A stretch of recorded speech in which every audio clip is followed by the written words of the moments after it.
اچھا جی، یہ تو اعلان جنگ کی بات ہو گئی۔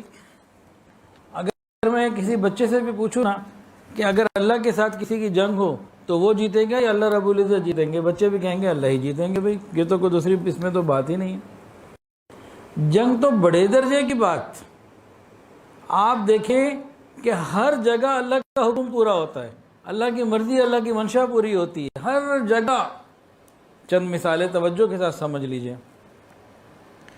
حضرت آدم علیہ السلام جنت میں رہنا چاہتے تھے، نیچے تو نہیں آنا چاہتے تھے۔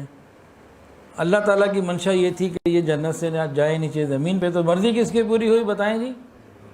اللہ رب العزت کی۔ حضرت نوح علیہ السلام آنکھوں کے سامنے بیٹا غرق ہو رہا ہے، کشتی میں بیٹھے میں اس کو بلا رہے ہیں، بیٹے کو بلا رہے ہیں، یا بنیر کم معانا، میرا پیارا بیٹا آ جا میرے پاس۔ تو نبی علیہ السلام کیا چاہ رہے ہیں؟ حضرت نوح علیہ السلام اللہ کے نبی ہیں، کیا چاہ رہے ہیں؟ کہ بیٹا کیا ہو جائے؟ بچ جائے۔ اللہ کیا چاہتے تھے؟ کہ غرق ہو جائے۔ تو پھر مرضی کس کی پوری ہوئی؟ اللہ رب العزت کی۔ اور آگے غور کیجئے، حضرت ابراہیم علیہ السلام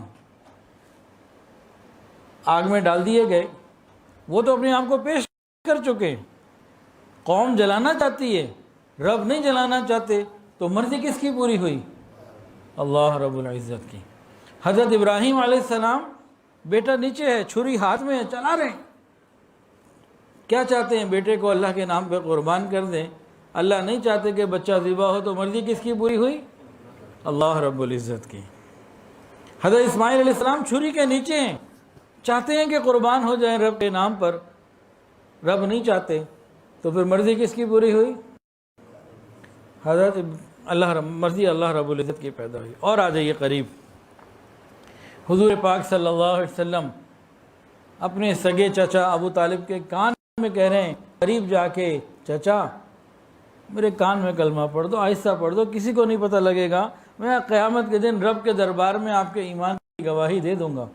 آپ کی شدید طلب ہے کہ وہ چچا جنہوں نے زندگی بھر نبی علیہ السلام کو سپورٹ کیا، یہ کلمہ پڑھ لے۔ اللہ نہیں چاہتے تھے، قرآن اتر گیا، وَمَا كُنَّا لِنَهْتَدِيَ لَوْلَا أَنْ هَدَانَ اللَّهُ، کہ محبوب ہدایت تو میرے ہاتھ میں ہے، اللہ نے ہدایت دینا چاہتے تو مرضی کس کی پوری ہوئی؟ اللہ رب العزت کی۔ ایک مرتبہ گھر میں کوئی بات ہو گئی ازواج مطہرات میں، آقا علیہ السلام نے نیت کر لی کہ آئندہ شہد نہیں کھاؤں گا۔ قرآن آ گیا، سورۃ تحریم، یا ایھا النبی لما تحرم ما احل اللہ لک تبتغی مرضات ازواجک واللہ غفور الرحیم۔ اللہ نے حکم دے دیا کھائیے، پھر کھایا آپ نے،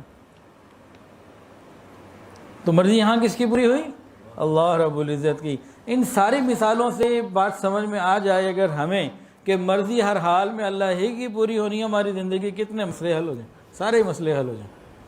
تو یہ عام باتوں میں بھی ہر جگہ یہی معاملہ، انبیاء کرام کے ساتھ بھی یہی معاملہ کہ مرضی رب کے پوری ہونی ہے۔ تو سود کے معاملے میں جب رب نے کہہ دیا میرے ساتھ اعلان جنگ، تو پھر کس کی مرضی پوری ہونی ہے جی؟ تو اور زیادہ رب کی مرضی، ناراضگی اور غضب کے ساتھ معاملہ آئے گا۔ تو مجھے اور آپ کو، ہم سب کو چاہیے کہ کسی بھی طریقے سے ہم کہیں بھی کسی طرح سودی معاملات میں گرفتار نہ ہو جائیں۔ اس کے لیے ہمیں دین کا علم حاصل کرنے کی، سمجھنے کی ضرورت ہے۔